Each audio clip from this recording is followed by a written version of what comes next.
Bonjour à tous, bienvenue sur la chaîne. Aujourd'hui, je vais partager avec vous une histoire incroyable de transformation et de surpassement qui mêle guerre, foi et une expérience de mort imminente qui a changé la vie d'un homme pour toujours. Avant de commencer, je veux savoir d'où vous regardez, commentez votre ville dans les commentaires. Et bien sûr, si vous aimez les histoires émouvantes comme celle-ci, laissez un like, abonnez-vous à la chaîne et activez la cloche pour ne rien manquer des nouveautés. On y va? Je m'appelle Ezekiel Alvorson, mais tout le monde m'appelle Zek. Jusqu'à récemment, j'étais soldat dans les forces de défense d'Israël.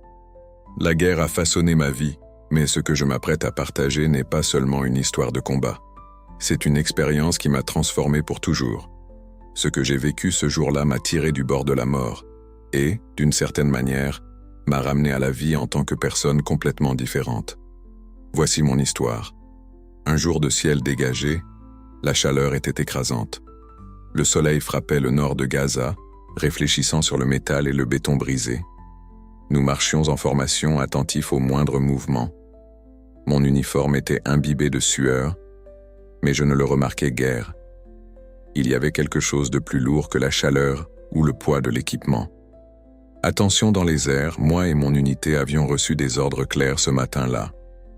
Si vous voyez quelque chose de suspect, tirez sans hésitation, avait dit le commandant Adler, un homme connu pour son sang-froid presque chirurgical. Il justifiait toujours ses méthodes comme nécessaires pour préserver des vies de notre côté, mais je savais que ses décisions coûtaient cher de l'autre. Zek, dit mon collègue, Avi en ajustant son casque. Penses-tu que c'est juste? Je veux dire, les ordres d'aujourd'hui. Je l'ai regardé sans répondre immédiatement. Ce n'était pas la première fois qu'on me posait une question comme ça. Avi était jeune, presque une décennie plus jeune que moi, et il portait encore en lui une trace d'innocence que la guerre n'avait pas complètement effacée. « Nous ne sommes pas ici pour remettre en question Avi, » répondis-je ma voix ferme, mais avec un poids que même moi je ne pouvais dissimuler. « Nous sommes ici pour protéger, et c'est ce qui compte. » Il acquiesça, mais son visage montrait qu'il n'était pas convaincu. Le même dilemme qui me hantait semblait aussi le tourmenter. Il était difficile d'ignorer les ruines autour de nous, les vies détruites qui se répandaient comme des fragments à chaque coin de rue. Il vit une femme avec un bébé dans les bras passer en courant, ses yeux écarquillés de peur. Une partie de moi voulait dire quelque chose. Peut-être un simple « tout va bien », mais je me suis retenu. Ce genre de geste pouvait être interprété comme une faiblesse. Au fur et à mesure que nous avancions, la radio Shio. Adler a donné de nouvelles instructions. Zik, ta position est cruciale. Fais attention à tout mouvement dans le secteur ouest. Des rapports indiquent des insurgés armés dans la zone. Compris, répondis-je, ajustant ma position pour couvrir un point de vue stratégique. Le son de mes bottes sur les décombres résonnait dans ma tête. J'ai essayé de me concentrer, mais mon esprit insistait à se souvenir des conversations avec ma mère quand j'étais encore à Détroit. Elle disait toujours que la guerre détruit plus que des villes. Zek détruit des âmes. À l'époque, je pensais qu'elle ne comprenait pas ce que cela signifiait de se battre pour quelque chose de plus grand. Maintenant, je n'en étais plus si sûr. Quelque chose au loin attira mon attention. Un homme marchait lentement, portant quelque chose dans ses mains. Je n'ai pas réussi à voir clairement. Il semblait hésitant, ce qui était suspect, mais cela pouvait aussi être juste de la peur. Mon entraînement militaire est entré en action. J'ai levé mon arme et aligné ma visée. Homme en vue, 200 mètres, portant l'objet non identifié. Je murmurai dans le radio. Adler répondit immédiatement. Procédé, mon doigt était sur la gâchette. Je respirais profondément, l'adrénaline prenant le contrôle. Mon esprit devint vide un instant, comme cela arrivait toujours avant un tir.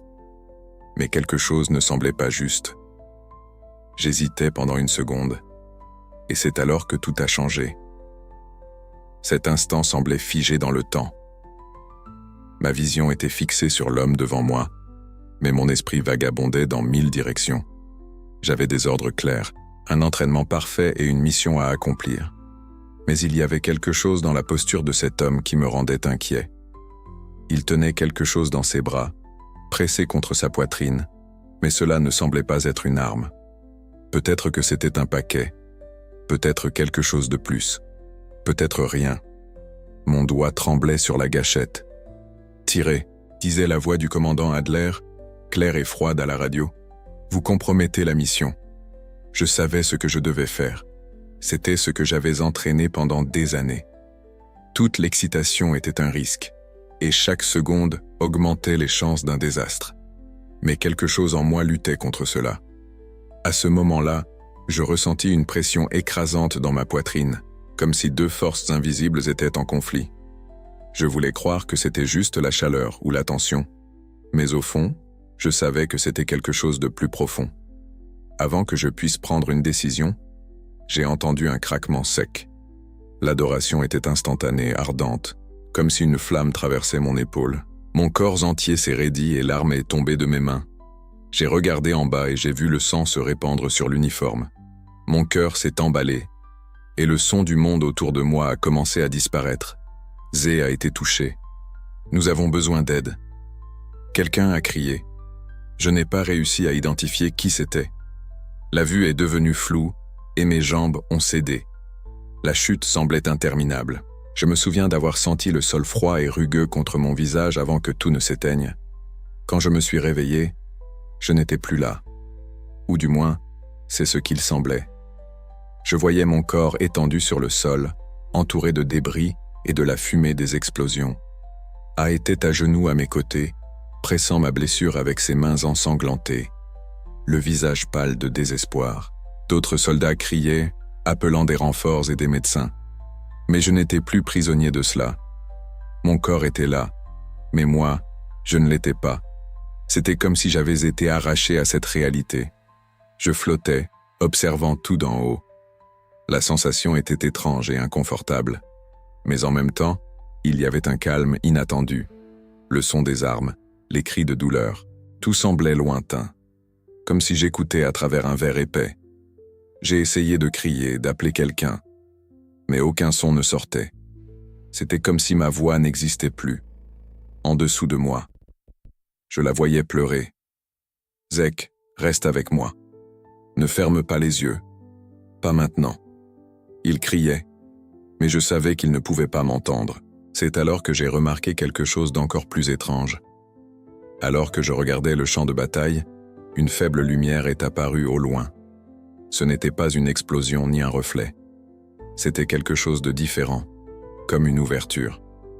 J'ai ressenti une force me tirant vers cette lumière. Il n'y avait pas moyen de résister. Tout ce qui me retenait à cet endroit, la douleur, la confusion, la peur commençaient à disparaître. J'étais en train d'être emporté. Avant d'être complètement enveloppé par la lumière, j'ai entendu une dernière chose. La voix d'Adler à la radio, froide et tranchante. « Zek a échoué. Suivez-moi en avant sans lui. » Quand j'ai été complètement enveloppé par la lumière. La sensation était à la fois déconcertante et sereine. Il n'y avait plus de douleur, ni le poids du corps blessé, ni le chaos de la guerre. C'était comme si j'avais été libéré de tout ce qui me retenait à la terre. Mais ce qui remplaçait ce vide était quelque chose d'impossible à décrire. Un mélange de paix et de curiosité, mais aussi de confusion. Je flottais. Il n'y avait pas de sol sous mes pieds, mais je ne tombais pas. Le champ de bataille continuait en dessous de moi, comme une scène figée dans le temps. Je vis mon corps étendu sur le sol, la peau pâle contrastant avec le rouge sombre qui tachait mon uniforme. Avi était à genoux à mes côtés, murmurant quelque chose que je n'arrivais pas à entendre. Ses yeux étaient pleins de larmes, et je ne l'avais jamais vu ainsi auparavant. « Zek, s'il te plaît, ne renonce pas. » Il répétait, sa voix maintenant plus claire, comme si elle brisait une barrière invisible. J'ai essayé de répondre. Je l'ai vu, je suis ici, je vais bien, mais les mots ne sortaient pas. C'était comme si ma voix n'existait pas dans cet état. J'ai tendu la main pour toucher son épaule, mais il n'a pas réagi. Mes doigts ont traversé l'air comme si j'étais fait de rien. Alors j'ai remarqué quelque chose d'encore plus étrange. Il y avait une autre force autour de moi en plus de la lumière. Une sorte d'obscurité dansait au bord de ma vision. Quelque chose qui n'appartenait pas à ce moment de sérénité. C'était une sensation que j'étais observé, comme si quelque chose attendait patiemment dans l'ombre. La scène a commencé à changer. Le champ de bataille en dessous de moi disparaissait lentement, comme une peinture lavée par la pluie. Je ressentais une traction, comme si j'étais emporté vers un autre endroit. Est-ce la mort? Pensais-je. Mais en même temps, je savais que ce n'était pas une fin. C'était quelque chose de plus. J'étais attiré vers un espace qui semblait infini. Tout était sombre, mais d'une manière étrange. Ce n'était pas effrayant. C'était une obscurité confortable, presque protectrice. Il y avait une paix là, quelque chose que je n'avais pas ressenti depuis longtemps. Mon esprit était clair et pour la première fois depuis des années, il n'y avait ni dilemme, ni ordre, ni peur. Ce silence. Je continuais à me déplacer, ou peut-être n'était-ce que la sensation de mouvement, puisque je n'avais aucun point de référence. Au loin, une lumière est réapparue. Cette fois, elle était plus grande, plus intense, et je savais que je devais l'atteindre. Ce n'était pas un choix, c'était un appel. Alors que j'avançais, une nouvelle émotion commença à surgir. Le doute. Une partie de moi voulait croire que c'était le paradis. Mais une autre partie, celle qui portait encore le poids de la culpabilité, murmurait que cela pourrait être quelque chose de très différent. Mon cœur, ou ce que c'était dans cet état, a commencé à s'accélérer. Le tunnel semblait interminable, mais chaque pas était plus léger. Le poids de mon armure, de mes armes, de mon uniforme, tout avait disparu. Je n'étais plus un soldat, je n'étais plus Zek Alverson, défenseur d'une mission sacrée. J'étais juste moi, et pour la première fois je me suis demandé, qui suis-je? Après tout, l'obscurité autour de moi était dense mais pas menaçante. Il y avait une étrange familiarité, comme si je revenais à un endroit que je connaissais déjà.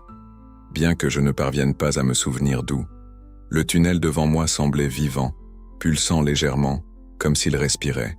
Chaque pas que je faisais, ou peut-être était-ce la sensation d'être emporté, me rapprochait de plus en plus de la lumière brillante au bout. Au fur et à mesure que j'avançais, je réalisais que le silence autour de moi était plus que l'absence de son. C'était un vide complet, comme si le monde entier s'était arrêté pour observer mon parcours. Il n'y avait ni cri, ni explosion, ni l'écho des voix de mes compagnons. Juste moi. La lumière et le chemin qui s'étendaient devant moi.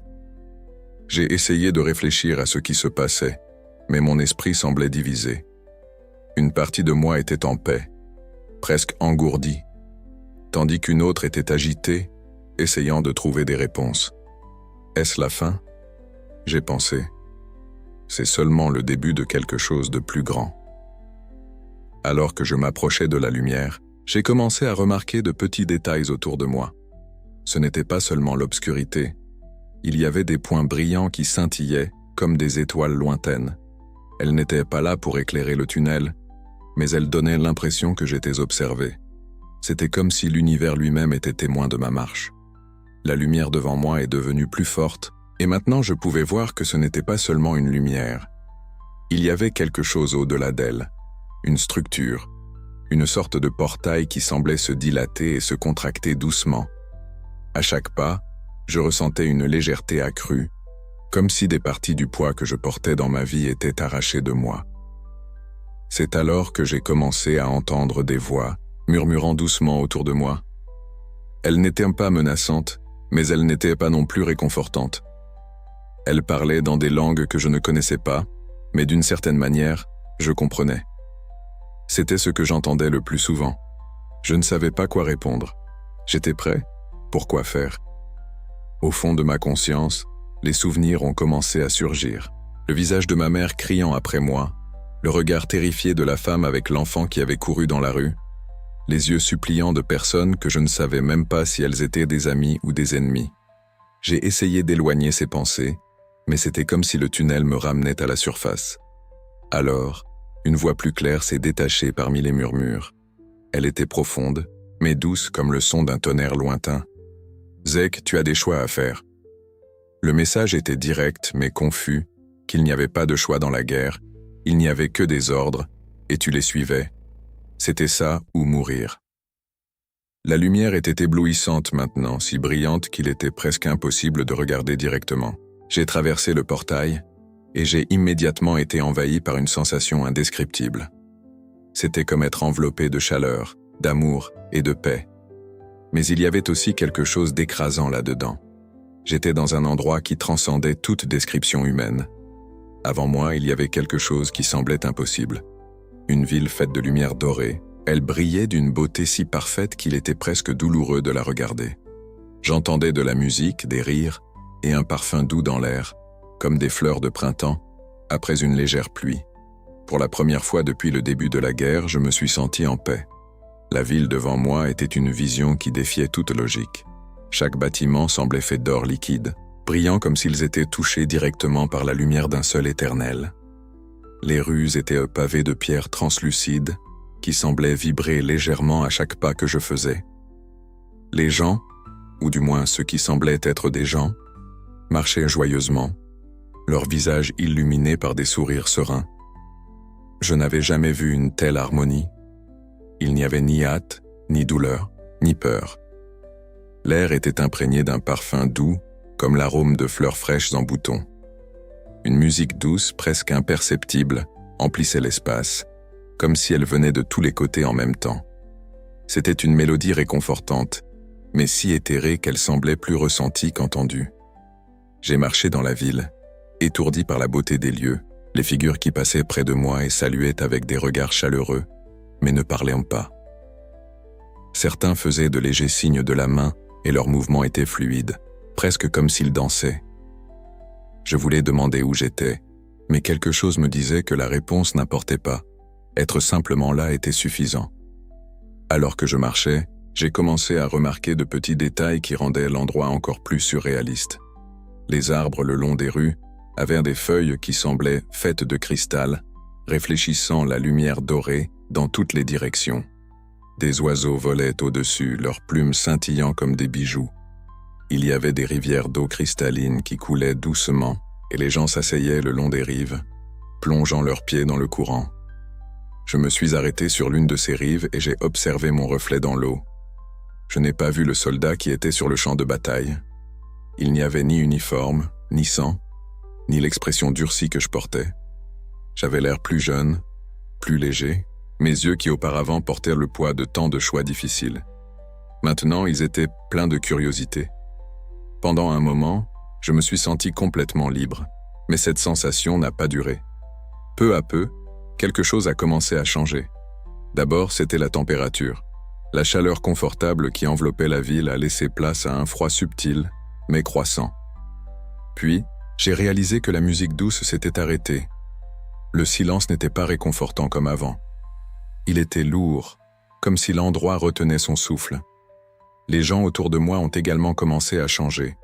Leurs sourires avaient disparu, et ils ont commencé à me regarder d'une manière étrange, presque comme s'ils me jugeaient. Certains se sont simplement éloignés, disparaissant dans les rues désormais assombries. J'ai levé les yeux vers le ciel et j'ai vu que la lumière dorée commençait à s'éteindre, laissant place à une obscurité qui semblait engloutir tout autour. Le parfum doux dans l'air a été remplacé par une odeur âcre, quelque chose entre le soufre et la décomposition. Les arbres de cristal ont commencé à se flétrir, leurs feuilles tombant comme de la poussière. Les rivières se sont asséchées, ne laissant que des lits craquelés et secs. J'ai essayé de marcher en arrière, mais les rues s'étaient transformées en un labyrinthe. Peu importe où je regardais, tout semblait mener à une impasse. Mon cœur a commencé à s'accélérer. Cela ne peut pas être en train d'arriver, pensais-je. La ville dorée, dont j'étais sûr qu'elle était le paradis, devenait maintenant un cauchemar. Ce qui était autrefois beau et accueillant semblait maintenant oppressant et sombre. C'est alors que je réalisais, ce n'était pas le paradis, c'était une illusion, quelque chose qui avait été conçu pour me tromper, pour me faire sentir en sécurité. Mais pourquoi? Qu'y avait-il au-delà de cette façade parfaite, qui s'effondrait maintenant autour de moi? Je n'aurais pas à attendre longtemps pour le découvrir. Dès que j'ai réalisé que la ville dorée n'était qu'une illusion, tout s'est rapidement effondré. Les rues vibrantes et lumineuses ont disparu, laissant place à un paysage sombre et dévasté. Le ciel doré est devenu noir, comme si le tissu même du monde avait été déchiré, ne laissant qu'un vide oppressant. Les rires et la musique douce ont été remplacés par des cris angoissants qui résonnaient de toutes les directions. Le sol sous mes pieds était irrégulier, formé de pierres tranchantes qui blessaient à chaque pas. Des flammes surgissaient par intermittence autour de moi, mais n'éclairaient pas l'environnement. Elles ne projetaient que des ombres qui semblaient danser avec des intentions sinistres. L'odeur était nauséabonde, un mélange de soufre, de pourriture et de quelque chose d'indescriptible, comme si l'air lui-même était corrompu. Au fur et à mesure que j'avançais, je commençais à percevoir des formes dans les ombres. Au départ, ce n'étaient que des silhouettes indistinctes, mais elles ont rapidement pris forme, ce étaient des personnes, ou du moins elles semblaient l'être. Certaines étaient courbées sous un poids invisible, d'autres criaient, tandis que d'autres me regardaient simplement avec des yeux vides. Avant de continuer, juste une demande, abonne-toi à notre chaîne, ça nous aide beaucoup à continuer. Je reconnaissais quelques visages, des soldats qui avaient servi à mes côtés, des civils que j'avais vus en mission et ensuite ceux qui étaient plus familiers. Zek, la voix était basse mais tranchante. Je me suis tourné vers Viavi, mon camarade d'unité, mais ce n'était pas la vie que je connaissais. Son visage était marqué par des blessures qui n'existaient pas auparavant, et ses yeux portaient une douleur indescriptible. Il me regarda comme s'il voulait dire quelque chose, mais sa bouche s'ouvrit sans émettre de son. Sa vision me paralysa. Ensuite, une autre silhouette émergea de l'obscurité. C'était un homme que je reconnus immédiatement. Il avait une blessure à la poitrine. L'endroit exact où j'avais tiré des mois auparavant lors d'une mission. Son expression n'était pas de haine ou de vengeance, mais de profonde tristesse. Il me regardait simplement et c'était pire que n'importe quelle accusation. Alors j'ai entendu un son doux, presque imperceptible, le pleur d'un enfant. Mon cœur s'est serré. Je savais ce qui allait arriver, mais je ne voulais pas y croire. La figure est apparue devant moi. C'était Eitan, le garçon qui était mort lors d'une opération. Il tenait un jouet cassé dans ses mains et ses yeux étaient fixés sur les miens. Il n'y avait pas de mots, juste le silence assourdissant de sa présence. Pourquoi Exek? Ses yeux semblaient poser la question, sans qu'il ait besoin d'ouvrir la bouche. Je suis tombé à genoux. Je ne voulais pas, j'ai essayé de dire, mais les mots sont restés coincés dans ma gorge. Comment pourrais-je expliquer quelque chose que je ne comprenais même pas moi-même? La guerre justifiait mes actions, mais à ce moment-là, tout semblait vide, sans sens. Alors que je restais à genoux, l'environnement autour de moi continuait à changer. Les ombres devenaient plus denses et les cris plus forts. C'était comme si l'endroit était vivant, se nourrissant de mon désespoir. La culpabilité que je portais semblait prendre forme, m'enveloppant comme des chaînes invisibles. C'est alors que j'ai réalisé que je n'étais pas là pour être puni par quelque chose d'externe. Tout cela, les flammes, les cris, les figures qui me confrontaient, étaient un reflet de moi-même, du poids de mes choix. J'étais en enfer, mais pas au sens littéral. C'était un endroit créé par ma propre âme, par les péchés que je portais et par les vies que j'avais ôtées. Du milieu des ombres, une nouvelle figure émergea. Sa présence était différente, presque opposée à tout ce qui l'entourait. Il ne brillait pas comme la ville dorée, mais sa simple présence apportait une calme inattendue.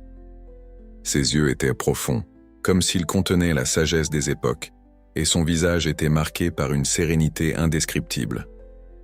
Zik, il a dit, sa voix résonnante au-dessus de tout le chaos. Tu es ici parce que tu dois comprendre. Ce n'est pas une punition, mais un haut savoir. Devant ce qui est en toi, c'était Jésus. Ou du moins, la figure que j'ai associée à lui, ces mots ont traversé mes défenses, me touchant directement à l'âme. Il n'y avait pas de jugement dans son ton, seulement de la compréhension. Il tendit la main, et à cet instant, quelque chose changea en moi. Le poids des chaînes commença à diminuer, et les ombres autour de moi semblaient reculer. Mais je savais que le voyage était loin d'être terminé. Il y avait encore beaucoup à affronter, beaucoup à comprendre. La présence de cette figure, Jésus ou qui que ce soit, semblait interrompre le chaos autour de moi. Les flammes se sont éteintes, et les cris qui remplissaient l'air ont commencé à se dissiper comme de la fumée. L'obscurité qui m'enveloppait n'a pas disparu, mais elle est devenue moins oppressante, comme si elle était contrôlée par la sérénité de cet être. Il s'est approché de moi avec des pas fermes mais tranquilles. Ses yeux étaient différents de tout ce que j'avais jamais vu, un mélange de force et de compassion, comme s'il comprenait tout de moi, sans que j'aie besoin de dire un mot. « Zeke, il a commencé, sa voix résonnant comme un doux tonnerre. Tu es ici parce que tu dois voir, tu dois sentir, ce n'est pas une punition, c'est vrai. Ces mots résonnaient dans mon esprit. J'étais encore à genoux, incapable de me lever, incapable de le regarder directement. Mes mains tremblaient, sales du sang qui semblait m'avoir suivi jusqu'ici. Pourquoi? Pourquoi moi? Qu'est-ce que c'est? J'ai enfin réussi à demander, ma voix brisée par la confusion et la culpabilité. Je ne faisais que suivre des ordres. Il inclina légèrement la tête comme s'il réfléchissait à ma réponse. Des ordres? Il répéta, son expression sans jugement. Et tu crois que cela justifie tout ce que tu as fait? Que cela efface la douleur que tu as causée? J'ai essayé de répondre, mais les mots refusèrent de sortir. Au lieu de cela, les souvenirs ont commencé à inonder mon esprit. J'ai vu les visages des personnes que j'avais blessées, ou j'ai entendu les cris. J'ai ressenti le poids de la gâchette sur mon doigt. Chaque moment semblait plus vivant que lorsqu'il s'était produit. Je n'avais pas le choix, murmurai-je. Ma voix était presque un chuchotement. J'ai fait ce qu'il fallait pour survivre. Il s'est agenouillé à ma hauteur, ses yeux ne se détournant jamais des miens. Tu as toujours des choix, Ek. Même dans les situations les plus difficiles, il y a des choix. Mais la véritable question n'est pas ce que tu as fait, c'est ce que tu feras maintenant. Soudain, il tendit la main et une scène commença à se former dans l'air entre nous. C'était comme si l'espace lui-même s'était transformé en un miroir, reflétant des moments de ma vie. J'ai vu mon entraînement militaire, mes premiers jours en tant que soldat, les moments où j'ai suivi des ordres sans questionner. Mais j'ai aussi vu autre chose. Les personnes qui ont été touchées par mes actions.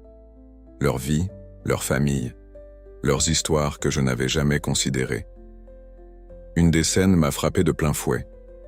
L'opération qui a abouti à la mort d'Eitan, le garçon que j'avais vu auparavant. Là il était, courant dans les rues avec quelque chose dans les mains, un jouet. Je viens de réaliser. J'avais tiré parce que je pensais qu'il portait une arme. J'ai vu le moment où sa mère est tombée sur son corps, criant de douleur. Alors que je m'éloignais, justifiant cela comme inutile. Tu portes cela dans ton âme, Ek. Il a dit, sa voix maintenant, son oiseau mais ferme. Non pas parce que cela t'a été imposé, mais parce que tu as choisi de porter. Et maintenant, vous devez décider. Allez-vous continuer à laisser cela vous définir, ou allez-vous trouver un chemin différent? J'ai ressenti quelque chose en moi se briser. Les chaînes invisibles qui me retenaient ont commencé à céder, mais n'ont pas complètement disparu. Je ne savais pas encore comment répondre, mais quelque chose avait changé. Pour la première fois, j'ai senti qu'il y avait une issue, une chance de rédemption. Je ne sais pas comment j'ai confessé. Ma voix chargée de larmes. Comment puis-je corriger tout cela? Il a mis sa main sur mon épaule et une chaleur réconfortante a parcouru mon corps. Le chemin n'est pas facile, mais il est devant vous. Il commence par le pardon, dit-il, et celui des autres, et surtout par le choix de vivre d'une manière différente. Pendant qu'il parlait, l'environnement autour de moi a commencé à changer. Les ombres s'étaient encore plus retirées, et une lumière lointaine est apparue. Ce n'était pas la même lumière dorée de la ville et lumineuse, mais quelque chose de plus doux, de plus authentique.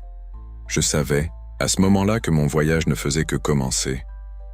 La lumière au loin grandissait en intensité, mais d'une manière différente de ce que j'avais vu auparavant.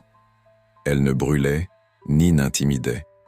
Elle était douce, comme un lever de soleil calme après une longue nuit tumultueuse. La présence de Jésus, ou qui que soit cette figure, resta à mes côtés pendant l'ombre. Mais autour disparaissait. Le silence était maintenant réconfortant. Comme si le monde s'était arrêté pour me permettre de respirer. « Es-tu prêt à revenir, Zeke ?»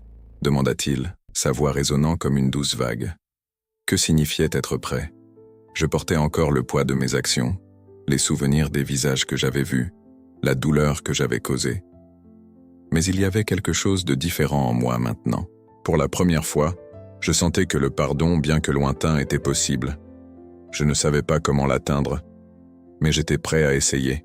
« Je pense que oui, » répondis-je, ma voix vacillant. « Mais cela, je vais échouer. Et si je ne parviens pas à être meilleur ?»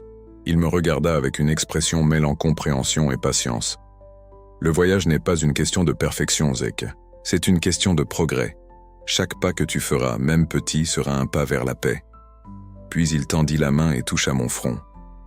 Une sensation de chaleur parcourut mon corps, et soudain, je me sentis comme si j'étais tiré en arrière, comme si je tombais. Le tunnel de lumière a disparu et l'obscurité m'a de nouveau enveloppé pendant un moment. Mais, cette fois, elle n'était pas effrayante. C'était comme un espace de transition. Des sons ont commencé à pénétrer l'obscurité. Des voix, des bruits de métal, des pas précipités. L'angoisse sur mon épaulé est revenue, intense et tranchante, me tirant de l'état de calme. J'ai ouvert les yeux et j'ai été accueilli par une vision floue. Un plafond improvisé en toile au-dessus de moi, éclairé par une faible lampe. Il revenait en entendant quelqu'un crier. La voix était celle d'Avi. Il était à mes côtés, tenant ma main fermement. Ses yeux étaient pleins de soulagement et de larmes. « Zek, tu nous as fait peur, mec. » Il a dit, essayant de sourire, mais sa voix tremblait encore. Je pensais que nous vous avions perdu. J'ai essayé de parler, mais ma gorge était sèche. Mon corps semblait lourd, comme si j'étais collé au sol.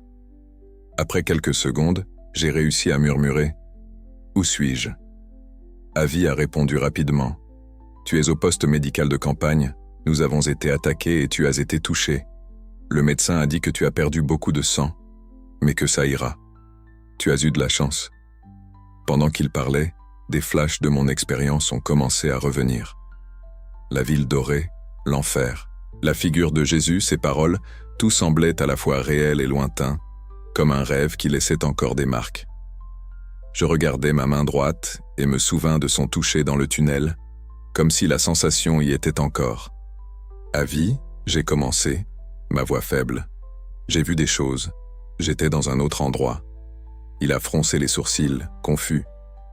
Tu as perdu beaucoup de sang, Zek.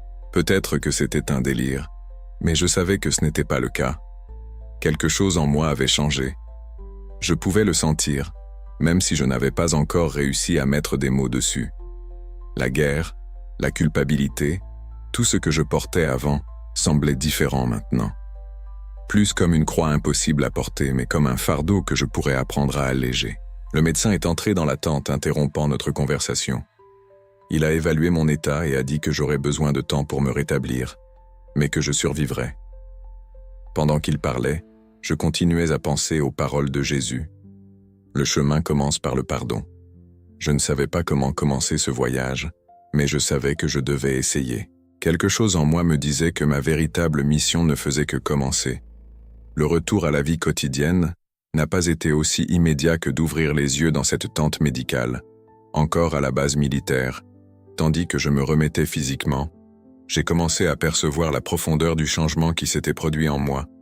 C'était seulement mon corps qui avait besoin de guérison. Mon âme portait des cicatrices bien plus profondes que celles laissées par la balle dans mon épaule. Quelques jours plus tard, j'ai été transporté de retour aux États-Unis pour terminer mon traitement et passer une période de réhabilitation.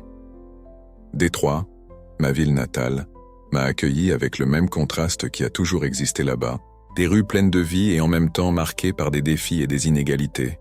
C'était l'endroit où j'ai grandi, mais maintenant il semblait aussi étrange que familier, ou peut-être que c'était moi l'étranger. Mon ancienne amie Rachel Stein a été l'une des premières personnes à me contacter. Elle travaillait comme assistante sociale dans des quartiers défavorisés, essayant de faire la différence dans un monde qui semblait indifférent aux difficultés des plus vulnérables. Rachel a toujours eu un esprit gentil, quelque chose que j'ai admiré, mais que je n'ai jamais totalement compris. Elle est apparue à la porte de la maison de ma mère le 2e jour après mon arrivée. Son sourire était chaleureux, mais ses yeux trahissaient de l'inquiétude. « C'est bon de te revoir, mais tu es différent. »« Différent est un bon début », ai-je répondu en souriant fatigué. Nous nous sommes assis pour discuter. J'ai partagé des bribes de mon expérience, mais pas tout. Comment expliquer la ville dorée, l'enfer et la figure de Jésus? Je comprends. Tu sembles porter quelque chose. Commenta-t-elle. Mais tu n'as pas à le faire seule, n'est-ce pas? Rachel m'invita à découvrir le centre communautaire où elle travaillait. C'était un petit espace vibrant, rempli d'enfants et de jeunes cherchant de l'espoir au milieu de vies difficiles. Une expérience que je n'avais pas connue sur le champ de bataille. La reconstruction. une énergie difficile ou des infrastructures, mais des personnes. Il y avait une énergie dans cet endroit qui semblait faire ressortir tout ce que j'avais perdu dans la guerre, avec passion, empathie et surtout, un but. L'une des premières enfants que j'ai rencontrées était Elijah, un garçon de 9 ans qui avait un regard trop sérieux pour son âge. Il s'est approché de moi avec prudence. « Tu es un soldat ?» demanda-t-il en pointant la cicatrice visible sur mon épaule. Mais j'ai hésité avant de répondre. J'étais, je ne le suis plus. Il a acquiescé comme si cette réponse suffisait, mais sa question est restée dans mon esprit. Que suis-je maintenant? Si je ne suis plus un soldat, alors que devrais-je faire de la vie qui me reste? Les jours au centre communautaire sont devenus une sorte de thérapie pour moi. J'ai commencé à aider dans des tâches simples, à organiser des activités, à réparer des choses cassées, à écouter des histoires. La connexion avec ces personnes a commencé à combler le vide que je ressentais. Rachel, toujours observatrice, a commenté une fois. « Tu te permets de ressentir à nouveau, Zik. C'est un bon début. » Je savais qu'elle avait raison, mais il y avait encore une partie de moi qui avait besoin de réponse. Les paroles de Jésus en enfer résonnaient dans mon esprit. « Le voyage commence par le pardon, disait-il, et celui des autres. » C'était plus facile à dire qu'à faire, me pardonner semblait impossible. Mais chaque jour dans cet endroit me montrait qu'il était peut-être possible de construire quelque chose de nouveau à partir des ruines. Une nuit, alors que je marchais seul dans les rues de Détroit, je suis passé devant une petite église discrète. Quelque chose m'a poussé à entrer. À l'intérieur, je me suis assis sur l'un des bancs en regardant l'autel illuminé par des bougies. Je n'ai pas prié, car je ne savais pas quoi dire, mais quelque chose en moi s'est apaisé. Quoi qu'il arrive ensuite, pensais-je, je suis prête à essayer. La décision de reconstruire ma vie n'est pas venue d'un moment spécifique, mais d'une série de petits pas. Chaque jour était une bataille intérieure, non pas contre des ennemis extérieurs, mais contre les fantômes du passé. Cependant, il y avait quelque chose de différent maintenant. J'étais prêt à me battre. L'expérience que j'ai vécue pendant ma quasi-mort a non seulement ébranlé ma vision du monde, mais a également allumé une étincelle d'espoir que je n'avais pas ressentie depuis des années. Je me suis retrouvé entouré de signes de transformation à Détroit. La ville, tout comme moi, était en train de se régénérer. Rachel continuait à m'inspirer par son dévouement et les enfants du centre communautaire me montraient l'impact des petites actions. Le garçon qui m'a demandé si j'étais un soldat est devenu une sorte d'encre pour moi. Sa curiosité et son courage me rappelaient que le monde avait encore quelque chose de beau. Un après-midi, alors qu'ils organisaient un événement communautaire, Rachel s'est approchée avec un regard d'approbation. « Tu es vraiment différent, Zik. » Elle a dit, « Je le vois chez les enfants. Ils ont confiance en toi. Ils voient quelque chose que peut-être tu ne vois pas encore en toi-même. » Je l'ai regardé, surpris. « Rachel, qu'est-ce qu'ils voient ?» Je lui ai demandé. Elle a souri doucement. Quelqu'un qui veut faire la différence. Quelqu'un qui a enfin trouvé son but. Ces mots m'ont frappé comme une vérité que j'essayais d'éviter. Pour la première fois, j'ai commencé à croire que mon passé, aussi sombre qu'il ait été, ne devait pas définir qui je serais à partir de maintenant. Le chemin du pardon, cependant, était plus difficile. Parfois, les visages de mes victimes apparaissaient encore dans mes rêves, en particulier celui d'Eitan, le garçon que j'avais tué par erreur. Dans un moment de réflexion, je décidai d'écrire une lettre à sa famille. Je ne savais pas s'il recevrait ou s'il voulait entendre de moi, mais je devais essayer. Dans la lettre, j'ai décrit mon regret et mon expérience de mort imminente, sans exagération ni embellissement. J'ai admis mes erreurs et adore que cela a causé. Je n'ai pas demandé pardon, ce serait égoïste d'attendre cela. Mais j'ai exprimé mon intention d'honorer la mémoire d'Eitan, en vivant différemment. Quelques jours après avoir envoyé la lettre, une réponse est arrivée. Elle était courte et écrite à la main, mais portait un poids immense. « Zek, ce qui est arrivé à notre fils ne sera jamais oublié. Mais nous te remercions de reconnaître l'impact de tes actions afin que tu trouves la paix et fasses quelque chose de bon de ta vie. » C'est ce qu'Eitan aurait souhaité. Ces mots ont été comme une clé qui a déverrouillé quelque chose en moi. J'ai réalisé que le pardon, même s'il n'était pas complet, était possible. Il n'effaçait pas le passé, mais offrait la chance d'un nouveau départ. Ma vie est maintenant simple mais significative. J'ai commencé à travailler à temps plein au centre communautaire, aidant des jeunes comme Elijah à trouver de l'espoir dans un monde qui semble souvent dépourvu de sens. Je ne suis pas un héros, ni un martyr. Je suis juste quelqu'un qui essaie de faire la différence. Je ne donne pas de conférences sur mon expérience, ni n'écris de livres sur ce que j'ai vécu. Je ne désire ni célébrité ni attention. Je veux vivre authentiquement, laissant mes actions parler. Un soir, en marchant le long de la rivière de Détroit, une brise légère chuchota dans mon esprit. Le voyage continue, et je souris, conscient qu'il reste tant à apprendre et à accomplir. Pourtant, pour la première fois, j'étais en paix avec cela.